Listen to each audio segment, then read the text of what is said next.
ምን ከረማችሁ የስኬት ጉዞ ቤተሰቦች? ዛሬ ይዤላችሁ የቀረብኩት ደግሞ እያንዳንዱ የክሬዲት ካርድና የተለያዩ ጠቀሜታውን በተመለከተ ለመጀመሪያ ጊዜ ክሬዲት ካርድ ማውጣት እንዴት ይቻላል? የክሬዲት ካርድ ስኮር የሚሰራው በምን ላይ ተመርኩዞ ነው? የመጀመሪያ ክሬዲት ካርዱን ለምን አጥብቀው ይዙታል? እንዴት ክሬዲት ካርድ ነጥባችንን ከፍ ልናደርግበት የምንችልበት ዘዴዎች ምንድን ናቸው? ሌሎችም በዚህ ዙሪያ ላይ ጠቃሚ ምክሮች ስላሉ ባለሙያን ይዤ ስለቀረብኩኝ ከኛ ጋር ሁኑ፣ በምክሩም ትጠቀማላችሁ። እና ክሬዲታችን በምንጠቀምበት ሰዓት ምንድነው ክሬዲት ካርዳችን ላይ ብዙውን ጊዜ ካርዱን ተጠቅመነው የትኛውን ካርድ እንደተጠቀምንና ቤኔፊቱ ምን እንደሆነ ላናውቀው እንችላለን። ካርድ ኪሳችን ውስጥ ያለው ካርድ ማለት ነው። ስለዚህ የምንጠቀማቸውን ካርዶች ያላቸውን ቤኔፊቶች አውቀን የትኛውን ካርድ ትራቨል ሳደርግ እጠቀመዋለሁ፣ የትኛውን ካርድ ለጋዝና ለግሮሰሪ ብጠቀመው ይሻለኛል የሚል ቢያንስ እንደው ሁለት ካርዶችን እንኳን ለይተን ብናውቅ ሎካሊ የምንጠቀማቸውን ለአውሮፕላን ትኬት ብዙ ኤር ማይሌጅ የሚሰጠን ካለ ያንን ካርድ አውሮፕላን ትኬት ስንገዛ፣ ትራቨል ስናደርግ ለሆቴልና ለሬስቶራንትና ለመኪና ኢንሹራንስ ከቨሬጅ ኃይለኝ ጥሩ ከቨሬጅ ያለው ካለ እሱን ካርድ ለዛ ብንጠቀም፣ ከዛ ውጭ ደግሞ ለጋዝና ለግሮሰሪ ጥሩ ካሽባክ የሚሰጠን ደግሞ ለጋዝና ግሮሰሪ ደግሞ ሎካሊ ብንጠቀሙና ካርዶቹን ግን ሁልጊዜ ስንከፍል ምንድነው ስፐንድ ስናደርግ ገንዘቡን ሁልጊዜ ካለን ሚንስ በላይ ባንጠቀም፣ እንደው ሊሚት የሚያደርገን ከሆነ ግድ ካልሆነ በስተቀር አፎርድ የምናደርገውን ያህል ገንዘብ ብንጠቀም፣ ካሹ ካለን ተጠቅመን ወዲያውኑ ያንን ካርድ ነው ደግሞ ብንከፍል ከአቅማችን በላይ ካልሆነ በስተቀር ማለት ነው። የግድ ሁልጊዜ አይሆንም። በክሬዲት ካርድ የምንጠቀምበት ጊዜ ይኖራል። ግን ያን ካርድ ተጨማሪ ገንዘብ እየከፈልንበት ስለሆነ ቤኔፊት እያገኘንበት ሳይሆን ስለቸገረን እየተጠቀምን ነው የሚለውን አንደርስታንድ ማድረግ መቻል አለብን። እና ሪስፖንሲብል በሆነ መንገድ ከተጠቀምን የትኛውን ካርድ ለየትኛው ግዢ ወይም አገልግሎት ብንጠቀም የተሻለ ነው የሚለው ነው ካወቅ ነው ልንጠቀምበት እንችላለን። እና ካርዶች የየራሳቸው ቤኔፊት ስላለ እንደው ቤኔፊታቸውን ዲቴይሉን ብናይ ጥሩ ነው። እና እዛ ላይ ነው ካርዶች ስንጠቀም ክሬዲት ካርድ ላይ ያለው ቤኔፊት ማለት ነው። በጣም ጥሩ። እንደውም በዚሁ አጋጣሚ እንደው ከራሴም ኤክስፒሪየንስ አንዳንዱ ካርድ ለየቀኑ ግዢ ለግሮሰሪም ለጋዝም ለምን ሊሰጠን ይችላል። ግን ለግሮሰሪ ብቻ ለምሳሌ ወልማርት ሄደ ብትገዛ አይሰጥህም። ሜቢ 1% ብቻ ሊሆን ይችላል። ፓብሊክስ ወይም ክሮገር ደግሞ ከሄድክ 3% ይሰጥሃል ከራሱ ካርዱ። እና ከባንኩም ስለሚለያይ ክሬዲት ካርዱን ሲያወጡ ይሄን ሁሉ ጥቃቅን ልዩነታቸውን አይተው እንትን ካሉ ሞር ተጠቃሚ ይሆናሉ ማለት ነው። ሞር የሚጠቀሙት ካሽባኩን ከሆነ ኮንሰንትሬት አድርገው ያንን ፎሎ ማድረግ አለባቸው። ግን ባይሰልፍ ያው ካርዶቹ ከተለያዩ ስቶሮች ጋራ የራሳቸው የሆነ ዲል አላቸው እና ከነኛ ስቶሮች ስር ከሆነ የምትገዢው ከዚህ ስቶር ከሆነ ፐርሰንቴጁ ከፍ ይላል፣ ከተለያዩ ስቶሮች ደግሞ ዝቅ ይላል። ግን አላማው ባለቤቱ የሚጠቀመው ካሽ ባክ ሪዋርዱ ዋና አላማው ከሆነ የነኛ ቤኔፊቶች ማየት አለበት ኦቨርኦል ማለት ነው ካርዶቹ ላይ። በጣም ጥሩ። ምናልባት በዚህ አጋጣሚ ምንም እስከዛሬ ድረስ ክሬዲት ካርድ ምንም የሌለው አንዳንድ ሰው በፍራቻም ባለዕዳ ሆናለሁኝ ብሎ በጣም ክሬዲት ካርድን በመፍራት ክሬዲት ካርድ የማይጠቀም ሰው ሊኖር ይችላል። ግን ክሬዲት ካርድ ከዚህ ቀደም ስለሌለው አንተ እንዳልከው ከዚህ ቀደም ታሪክ ስለሌለው ቢውልድ አፕ ያደረገው ታሪክ ስለሌለ ዛሬ ክሬዲት ካርድ ልጠቀም ለምሳሌ እንበል ኢንተርናሽናል ፍላይት ይኖረዋል። ያ ኢንተርናሽናል ፍላይት ሜቢ እስከ ከነቤተሰቡ ቢሄድ 5,000 6,000 8,000 ሊሆን ይችላል የሚያወጣው። አሁን ለዛ ብሎ የትራቨል ክሬዲት ካርድ ፈልጋለሁ ቢል አውጡለትም ከዚህ ቀደም ሂስትሪ ስለሌለው ማለት ነው። ስለዚህ ክሬዲት ካርድ ለሌለው ሰው ወይም ከዚህ ቀደም በልዩ አጋጣሚ ያላወጣ ሰው አዲስ ክሬዲት ካርድ ለማውጣት ቢፈልግ ፕሮሰሱን እንደው መስቀጽል፣ ምክንያቱም እንደሄደም ላይሰጡት ይችላሉ እና አንዳንድ ጊዜ የ6 ወር ሙከራ ጊዜ የሚሰጡበት ሁኔታ አለና እሷን እንደው ነገር አንተ በይበልጥ ታስረዳ። በዚህ ካለ የክሬዲት ካርድ በመሰረቱ የእምነት ጉዳይ ነው። ባንኩ ምን ያህል ያን ሰው ያምነዋል ነው።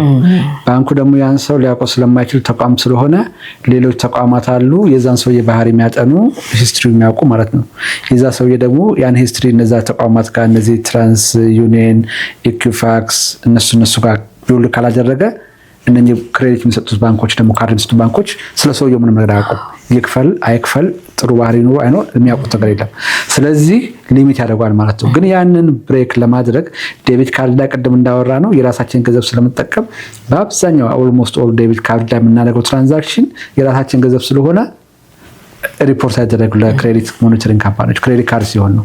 ስለዚህ ምንድነው የሚደረገው? ቤዚክ የሆነው መሰረታዊ ነገሩ የመጀመሪያው ክሬዲት ካርድ ሰው ሲፈልግ ባንኩ ጋር ቢሄድ የራሱ ያለው ባንክ አለው ገንዘብ አለው ክሬዲት ካርድ ፈልጋለሁ ይላል። ባንኩም ስለማያውቀው አምኖት ካርድ ላይ አስጠውዳይ ነው ይችላል። ግን 500 ብር አስቀምጥና ካርድ 500 ብር ሰጣለሁ ይችላል። ገንዘቡን ሆልድ አድርጎታል እዛ አስቀምጡታል። ባይከፍል ያ ሰውዬ ለመክፈል ማለት ነው ከባንኩ ላይ ግን የ500 ብር ክሬዲት ካርድ ሰጥቶታል።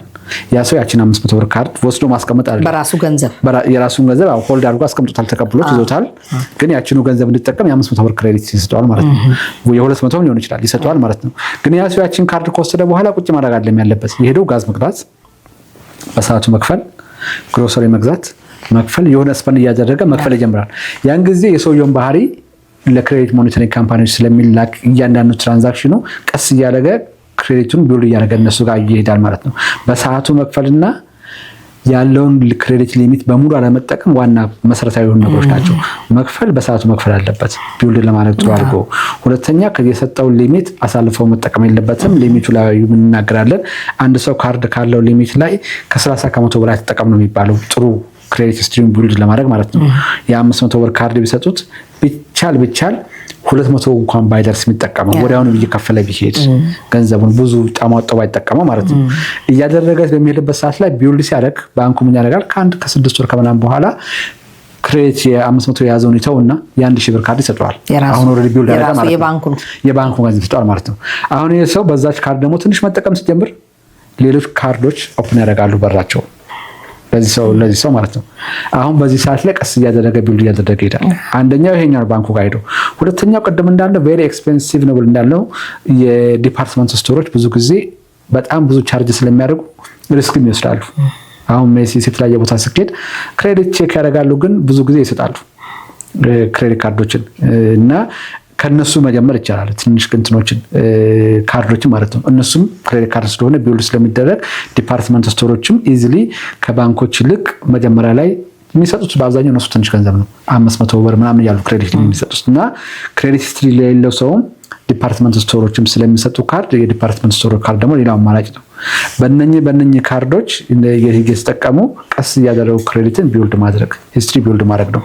ያው ተቋም ስለሆነ ከዚህ በፊት የነበረው ሂስትሪ ከሌለ ተቋማቶቹ ስለሚያውቁት ሂስትሪውን ቀስ እያደረገ ቢውልድ በማድረግ ክሬዲቱን ወዲያውኑ ቢውልድ ማድረግ ይችላል። ግን እዛ ላይ መጠንቀቅ ያለበት በሰዓቱ መክፈል፣ የሰጠውን ክሬዲት ሊሚት በአግባቡ መጠቀም፣ አሟጦ አለመጠቀም።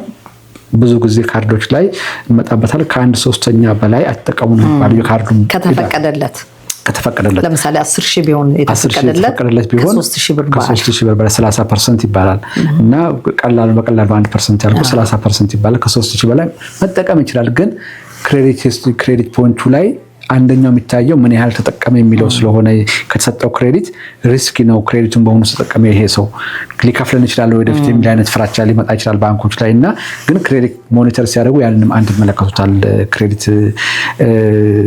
ስኮራችንን ካልኩሌት የሚያደርጉበት ሰዓት ላይ እና ሊሚቱን መጠቀም አለበት። ትልቁ የፔመንት ሂስትሪያችን ነው። ፔመንት ሂስትሪውን በወቅቱ መክፈል አለበት።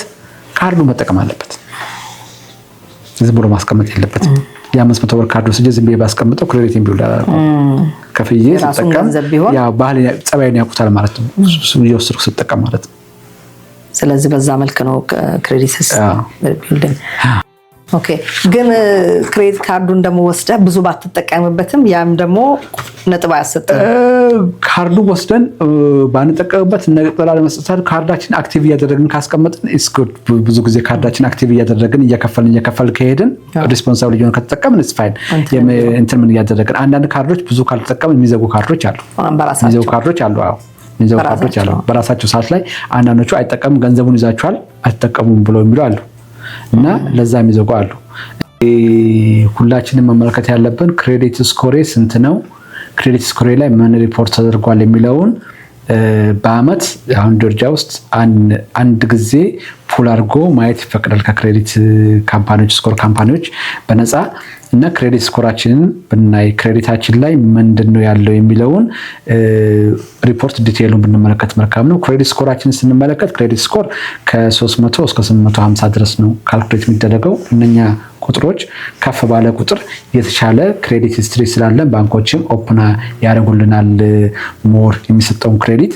እሱ ካልኩሌት በሚደረግበት ሰዓት ላይ የራሱ የሆነ ካልኩሌሽን ያለው ክሬዲት ስኮራችን እንዴት አድርገን ከፍ እናደርገዋለን የሚለውን ብንመለከት አንደኛው ትልቁ የክሬዲት ስኮራችን የፔመንት ሂስትሪያችን ነው። ቅድም እንዳልኩት በወቅቱ መንከፈል ከሆነ ክፍያችንን ወደ ኮሌክሽን የሄደ ገንዘብ ከሌለን ባንክራፕሲ ከሌለን እነኚህ ነገሮችን ይመለከታሉና ከክሬዲት ስኮራችን ላይ 35% ነው የሚይዘው በወቅቱ ይከፍላሉ። የክሬዲት ካልቸሩ እንዴት ነው የሚለውን በወቅቱ መክፈልና ለመክፈሉ ወደ 35% የሚሆነውን የሚይዘው እንትን ከፋይኮ ስኮራችን ላይ የክሬዲት እንትናችን ነው ምን ያህል ይከፍላል የሚለው ባህላችን ነው አሉ እና የመጀመሪያውን ወደ 35% የሚይዘው እንዳልኩኝ የክሬዲት የምንከፍለውን የክሬዲቱን የአከፋፈል ሂስትሪያችንን እና ባንክራፕሲ ፋይል አለማድረጋችን፣ ሌት ፔመንት አለመኖሩ፣ ወደ ኮሌክሽን ሄደ ክፍያ አለመኖሩ ምናምን የመሳሰሉት እነሱ ወደ 30% ይይዙታል። ከዛ ደግሞ እንደገና የካርዳችን አሟጥና መጠቀማችን ማለት ነው ፐርሰንቴጁ እንዴት አጠቃቀሙ የሚለውን እሱ ወደ 30% የሚለውን ይዛል። ከዛ የሚቀጥለው ምን ያህል ክሬዲቱን ምን ያህሉን ተጠቅሞታል ማለት ነው። ቅድም እንደገለጽኩት የክሬዲታችን የሰጠንን ክሬዲት ሊሚት ከ30% በላይ አለመጠቀም። ይህን 30% የካርዱን አግሪጌት የሚያዩታል። ለምሳሌ 5 ካርድ ቢኖረኝና የአምስቱ ካርድ ላይ እንትኑ የክሬዲት ካርዱ የሰጠኝ ሊሚት አንዱ ላይ 5000 አንዱ ላይ 10000 ሌላኛው ላይ 10000 ሶስተኛው ላይ 10000 ቢሆን አሁን 35000 መጣ ማለት ነው። 35000 ከመጣ ቶታል ላያቢሊቲ ከ1/3 ከሁሉ ካርዶች መብለጥ የለበትም። አንድ እሱንም ያዩታል፣ የአንዱን ካርድም ያዩታል። ከዛ ሌንግዝ ኦፍ ክሬዲት ካርድ የሚሉት አላቸው። ካርዳችን ዛሬ አዲስ ካርድ አውጥቼ ከሆነ ፖይንቴ እዛ ላይ ያለው ዝቅተኛ ነው። በቆየ ቁጥር ካርድ ረጅም ጊዜ ሂስትሪ ያለው ወይ ይሄ ሌንግዝ ኦፍ ክሬዲት ካርድ እሱ 15% ነው። ሌንግዝ ኦፍ ክሬዲት ካርድ እና 15% ነው ይዛል። እና ብዙ ጊዜ ካርድ መዝጋት እንኳን ብንፈልግ ኦልድ ካርዳችሁን አትስኩ ነው የሚባለው። አቨሬጅ ነው የሚያዩት። አቨሬጅ ሌንግዝ 5 ካርድ ቢኖርኝ አቨሬጅ የነኛ ካርዶች እድሜ ስንት ወር ነው? ኦልድ ያለውን ካርድ መዝጋት በዛብኝ በመዝጋት ፈልግ ኒው ካርዱን በዘጋ ሞር ይሻለኛል ኦልዱን ከምዘጋ ማለት ነው። አቨሬጅ ሌንግዝ ኦፍ ካርዶችን ስለሚመለከት ስለዚህ ሞር ክሬዲት ካርድ ዩዝ እያደረገን በቆየን ቁጥር ያው የኛም ባህሪ እናውቃለን ብሎ ስለሚያስቡት ካርዳችን እንትን ሞር ክሬዲት ስኮራችን ላይ ፖይንት እየሰጠ ይመጣ። ይሄ አሁን ከ850 ፖይንት ላይ ምን ከ300 እስከ 850 የሚያደርጉት ነው። ከዛ ክሬዲት ሚክስ የሚሉት አለ 10% የሚይዘው ማለት ነው። ክሬዲት ሚክስ ማለት ምን አይነት ክሬዲት አለች ማለት ነው? እነኚህ በአብዛኛው የመኪና ኢንስቶልመንት ፔመንት የሚባሉ አሉ። የመኪና የቤት ሞርጌጅ የመሳሰሉት እነኚህ ረጅም ጊዜ የሚከፈሉ ስለሆነ ይሄ ሰው ሁልጊዜ በቀጥ የምንከፍላቸው ከሆነ ሞር ሄልዚ የሆነ ክሬዲት ፖይንት ነው ያለው እና ኢንስቶልመንት ፔመንቶች ላይ እነኚህ የሌላቸው ሰዎች ክሬዲት ካርድ ብቻ ያላቸው ሰዎች ሚክሱ ጥሩ አይደለም ብሎ ነው የሚሉት። ኢንስቶልመንት ፔመንት የሚባሉት እንደ መኪና የቤት ግዢ አይነት ሄልዚ ክሬዲት ያላቸው ብሎ ነው የሚያስቡት እና 10% ነው ክሬዲት ሚክሳችን የሚመለከተው። ከዛ ውጭ ደግሞ የሚቀጥለው የመጨረሻው 10% ምን ያህል ክሬዲት ካርድ ሬሰንትሊ ተጠቅሟል። አይታችሁ ከሆነ ብዙ ጊዜ ክሬዲት ሂስትሪን ፑል አታርግ ይባላል። ፑል ካደረገ ፖይንቱ ዝቅ ይላሉ። ስገዛቸው አሁን ለምሳሌ ቤት ለመግዛት መኪና ሊገዛ ሲባል ክሬዲትን ፑል አታርግ ምናምን ሰዎች ብሎ ይከራከራሉ። ክሬዲትን አንድ ባንክ ፑል አደረገ ማለት 45 ቀን ውስጥ ነው። በ45 ቀን ውስጥ ተመሳሳይ ለሆነ ተቋም ተመሳሳይ ለምሳሌ ክሬዲት ካርድ እኮ ነው የምትፈልጊው። አንድ ፑል ከተደረገ የክሬዲት ካርድ ካምፓኒ የሚቀጥለውም ክሬዲት ካርድ ካምፓኒ ፑል ቢያደርገው በዛ በተወሰነ ጊዜ ውስጥ ብዙም ፖይንቱን ላይ ይችላል። ግን አንዴ ፑል ሲደረግ ክሬዲት ሂስትሪሽ ሞር ባንክ ላይ እንትን እየፈለግሽ ነው፣ ክሬዲት እየፈለግሽ ነው የነሱ የሚሉት የሚያስቡት። አዎ ላይ ክሬዲት እያለሽ ሌላ ብዙ ክሬዲቶች ለምን እየፈለግሽ ጨምር ፈልጋል ሞር። አዎ እና ብዙ ኒው ክሬዲት በአንድ ጊዜ ማትፈልጊው ከሆነ ባትከፍች ለምሳሌ እኔ አሁን ሄጄ 2-3 ክሬዲት ካርድ በሚቀጥሉት 2-3 ቀናት ብከፍት ክሬዲት ፖይንት ዝቅ ይላል። አዲስ ክሬዲት ካርድ ስትጠይቅ እንደገና ቢውልድ እስከምታረግ ድረስ የተወሰነ ጊዜ ይወስዳል። ስለዚህ ወደ ታች ስለዚህ ነው ክሬዲትን ፑል አታርግ ሶፍት ፑል ነው የምናደርገው ምናምን ሶፍት ፑል ብለው የሚሉት ዲቴይሉን ፑል አላደረግነውም ፖይንትን ዝቅ ያደርገውም የሚሉት ብዙ ጊዜ አሁን ለሞርጌጅም ለምናምን ፑል ሲደረግ አንድ ጊዜ ፑል ካስተደረግሽ እርግጠኛ ሆነሽ እንደምትጠቀሚበት እርግጠኛ ሆነሽ ፑል ማስተደረግ ያለብሽ አለበለዚያ ሁሉ ጊዜ ፑል የምታደርጊ ከሆነ ካርድ ሀንት እያደረግሽ ነው። ስለዚህ እሱም ደግሞ 10% ይይዛል። ስለዚህ በአጠቃላይ የነኚህ ናቸው ፐርሰንቴጆቹ እዛ ውስጥ 850 እስከ 300 ያሉት ነው። ከ300 ጀምሮ ከዝቅተኛው እስከ 850 ያለውን ፋይኮ ስኮር ሲያወጡ እነኚህ ነገሮች ነው የሚመለከቱት። እነኚህ ሂስትሪዎቻችን ተመልክተው ነው ያንን ለእያንዳንዱ ፖይንት ይሰጣሉ። አንደኛ ቀጥሎ ይኖራል፣ አንደኛ ዝቅተኛ ነው፣ አንደኛ አቨሬጅ ይኖራል። እነኛ እንደማምረውት ነው ፖይንታችንን የሚያመጡትና በአንድ ነገር ብቻ ፊክስ አናደርገው። ግን እዚህ ላይ ሪከቨር ያደርጋል አይደል? ሪከቨር ያደርጋል። ግን ሪከቨር የሚያደርግበትን ፓርት ማወቅ ያለብሽ ምንድነው? ለምሳሌ አሁን ክሬዲትሽን አማውጥሽ ተጠቀምሽ ከሆነ አንደኛው ካርድ ላይ ስፕሬድ 2-3 ክሬዲት ካርድ ስለዚህ ከተወሰነ ከ3-4 ወር በኋላ ታያለሽ ፖይንቱን። ሁለተኛ የኒው ክሬዲት ፑል ለማድረግ እንደዚህ አዲስ ክሬዲቶችን ፑል ካደረግሽ ትንሽ የሚቆይበት ሰዓት ላይ ሪከቨር እያደረገ ይሄዳል። ባላንስሽን አማውጥሽ ከሆነ ከፍለሽ ከሆነ ቶሎ ከፈልና ፖይንት ከፍ ይበል የሚባልበት ጊዜ አለ። ካርድሽ ፐርሰንቴጁ ከ50% ነው ሀፉን ከፍለሽ ተገና ከፍለሹ 30% ወይ ከዛ በላይ ዝቅ ስታደርጊ ልክ ያቺ ኤሪያ ላይ ያለችው ፖይንት ከፍ ትላለች። ያኔ አቨሬጅ ሊኮሶት ያወጣል። ስለዚህ ከፍ ዝቅ ይላል በየሁኔታው። በአንዳንድ ዲሌይ የሆነ ፔመንት በሚመጣበት ሰዓት ላይ ትንሽ የሪፖርት ሲያደርጉ ደግሞ ይወርዳል። ወደ ሳይድ ደግሞ ነገር ካለ ግን ቀን ጠብቆ ደግሞ ከፍ ይላል። አንቺም ፎሎ ያደርግሽ ፊክስ ማድረግ አለብሽ እና ካልኩሌት ሲያደርጉ እነኚህን ይመለከታሉና ሞር ክሬዲታችንን ሄልዚ ለማድረግ ፋይኮ ስኮራችን ስንት እንደሆነ ብናውቀው ፔሪዮዲካሊ እየገባን የምናይበት መንገድ ቢኖርና ብናየው ክሬዲታችን ላይ ሪፖርት የሚደረጉ ነገሮች ባይኖርበት ሞኒተር የሚደረጉበት ከዛ ውጪ እንግዲህ ካርዶቻችንን ስንጠቀም እንደተባለው ለቤኔፊት ብንጠቀምበት ጥቅማቸውን ብናውቅ እያንዳንዱ ካርድና እዳ ካለብን የግድ እዳው መንፈልገው ካልሆነ በስተቀር በካርዱን ከተጠቀምን ቶሎ ከፍለን ብንጨርስ ኢንተረስቱ ብዙ ስለሆነ ያንን ብናውቀው ግድ ከሆነብን ኢንተረስት ብንከፍል ግድ ካልሆነብን ገንዘቡ በተቻለ ሁኔታ ብናውለው እነኚህ መሸወካል ናቸው። በዚሁ አጋጣሚ ግን አንተ አሁን ካነሳው ላይ ግን እንደው እንድታብራራለን የምፈልገው ፑል በተደረገ ቁጥር ስኮራችን ይቀንሳል ስላልከው ጉዳይ ለምሳሌ ዲፓርትመንት ስቶር እንሄዳለን ሜሲስ ሄድኩኝ ልበል እና ካርድ ከሌለሽ ዛሬ ካርድ ካወጣሽ 25% ይቀራል 30% ይቀንሳል ይሉኛል። እኔ ደግሞ ፈልግና እሺ እላቸዋለሁ። ያን ጊዜ እነሱ ፑል ያደርጋሉ ማለት ነው። ፑል ካልፈለግሽ ካለ መክፈት የለብሽ ፑል ስለሚያደርጋው ለምሳሌ ቤት ገዛለው ወይ ደግሞ እንዲያረጋለ ብሎ የተቀመጠ ሰው እንትን ካልሆነ በስተቀር እንደው በጣም አስፈላጊ ካልሆነ በስተቀር ካርድ አዲስ ካርድ ባትከፍቺ ፑል ይደረጋል። ሁለተኛ አንደኛ ሚክስ ውስጥ ይገባብሻል። ካርዱ ስከፍቺ ኒው ካርድ ከፍተሻል አቨሬጅ ላይ ፖይንቱን ይቀንስብሻል። ሁለተኛ ፑል አድርገሻል ክሬዲትሽን እሱም ደግሞ በራሱ አለው እና አንደኛው ካርዱ አቨሬጅ የካርድ እድሜሽ ይቀንሳል። አቨሬጅ ምን ያህል ነው የካርዱ አዲስ ካርድ ጨምረሻል 4 ካርድ ከነበረሽ አሁን 5ኛ ከተሻለ የ5ኛው ካርድ ኒው ነው ምንም አንድ አመት አልተጠቀምሽው 3 ወር ምናምን ነው ያለው። ስለዚህ እሱን ጨምሮ ለ5 ያካፍሉት አቨሬጅ ያ ካርድሽ ያን ጊዜ ፖይንቶቹን አፌክት ያደርጋል ማለት ነው። ስለዚህ የሆነ አዲስ ነገር ምገጂ መኪና ገዛለው ክሬሎን ወስዳለው ወይ ቤት ገዛለው እንዲያረጋል ብለሽ ምትይ ከሆነ አላስፈላጊ የሆነ የምትጠቀማቸው ነገሮች ትልቅ ነገር ምገጂ ከሆነ እነኛን ነገሮች እስከምታደርጊ ድረስ ፖይንትሽ ከፍ እንዳለ እንድቆይ ከፈለግሽ ጥቃቅኖቹ ነገሮች መጠንቀቅ አለብሽ ማለት ነው። ክሬዲትሽን ቶሎ ፑል ለማስተደረግ ሚክሱን በደንብ አይተሽ ክፍያውን በሰዓቱ መክፈል ሚክሱን የክሬዲት ካርድ የክሬዲት የምትጠቀሚያቸው የክሬዲት ሚክሱን ብዙም ቼንጅ ብዙ ላታደርጉት ይችላልሽ። እነኛ ፖይንቶቹ ምንድነው የሚያደርገው እንዴት ፊክስ ያደርጋል የሚለውን ቢያይ ብዙ ምክሮች ይሰጣሉ። ኢዚ ነው ብዙ ጊዜ ምክሮችን ሰዎች ሊያገኙ ይችላሉ። ግን ትልቅ ነገር የሚገዙ ከሆነ ከ6 ወር ከምናምን በፊት ቢያዩት ፊክስ ማድረጊያ ጊዜ ያላቸው የተሻለ ጊዜ ማለት ነው።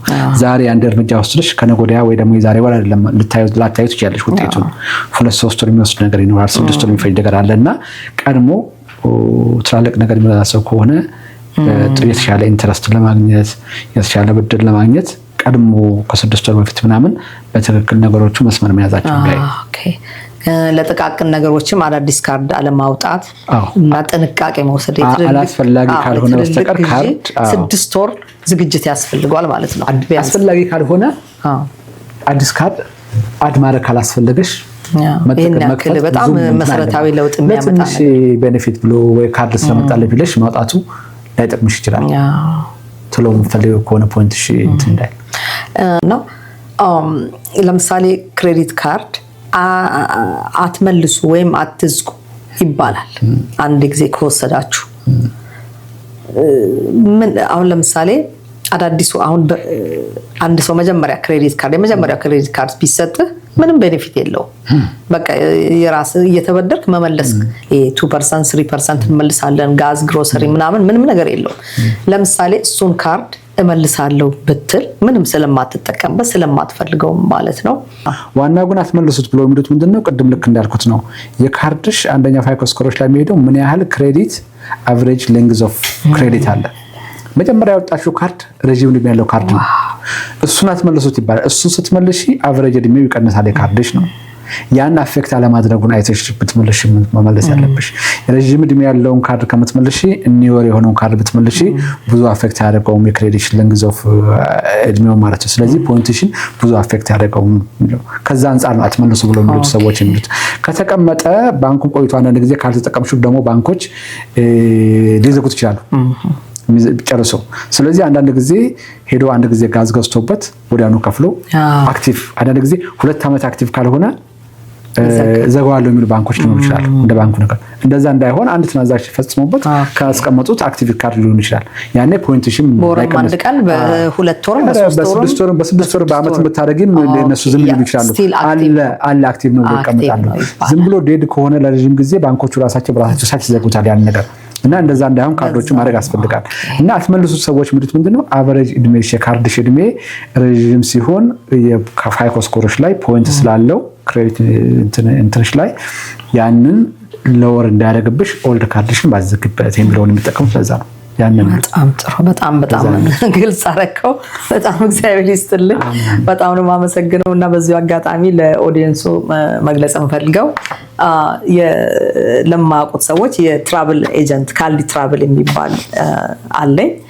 እና በዚህ አጋጣሚ አንዳንድ ከስተመሮች ለምሳሌ ክላይንት ሲመጡ ትልቅ ግዢ በዴቢት ካርድ የሚመጡ ይኖራሉ አልፎ እና አሁን አንተ በገለጽክልን መሰረት ይሄ የሆቴል የትራቭል እንደዚህ ረጅም መንገድ ሲኖረን በጣም የሚጠቅሙ ካርዶች ስላሉ ኢንተርናሽናል ትራቭል ስናደርግ እስከ 5,000 ቫኬሽንም ሊሆን ይችላል። ለምሳሌ ለቫኬሽን ቢወጣ አንድ ሰው ሚኒመም 5,000-6,000 ያወጣል።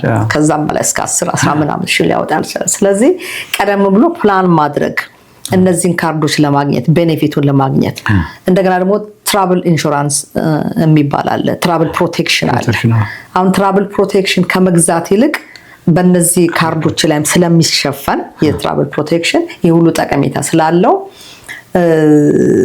ይሄንን በማሰብ ቀድሞ እነዚህን ካርዶችን ፕላን ማድረግ እነዚህን ካርዶችን ከ6 ወር በፊት ቀድሞ ካርዶቹን ከያዘ በዛን ሰዓት ካርዱን ለማውጣት ሩጫ አያስፈልግም።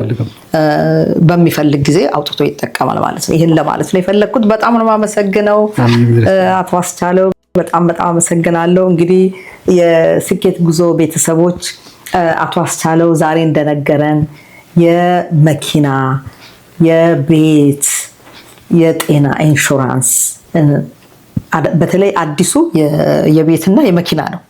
አዲሱ የጤና ኢንሹራንስ በፊትም አለ እና ይሄንን የሰማችሁ ላልሰማ ሁሉ ነግራችሁ የቤት ኢንሹራንስ የምትፈልጉ ወደዚህ ነው።